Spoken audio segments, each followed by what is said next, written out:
அடுத்தவர்கள் கேள்வி கேட்கிற அளவுக்கு நம்ம வாழக்கூடாது.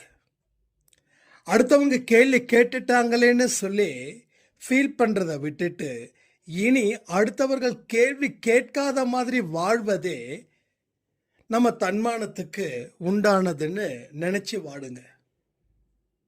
ஸோ நம்ம வாழ்க்கையில நாம பல விஷயங்களை கோட்டை விட்டுட்டோம். அதனால பல பேரோட கேள்விக்கு ஆளாகிறோம். ஒவ்வொரு மனுஷங்க கேள்வி கேட்கும்போது எவ்வளவு அவமானத்தை நீங்க சந்திக்கிறீங்கன்றத கொஞ்சம் யோசிச்சு பாருங்க.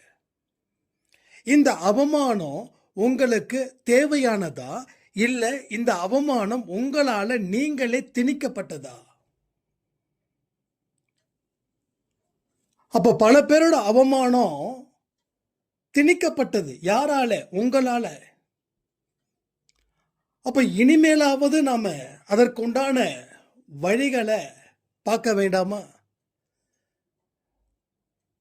உங்க வாழ்க்கையில கேள்விகள் கேட்காத நிலையில நான் இருக்க போறேன்னு நினைச்சு வாழும்போது நீங்க கண்ணியத்தோட, மதிப்போட, மரியாதையோட நடத்தப்படுவீர்கள். இதை புரிஞ்சுக்கோங்க.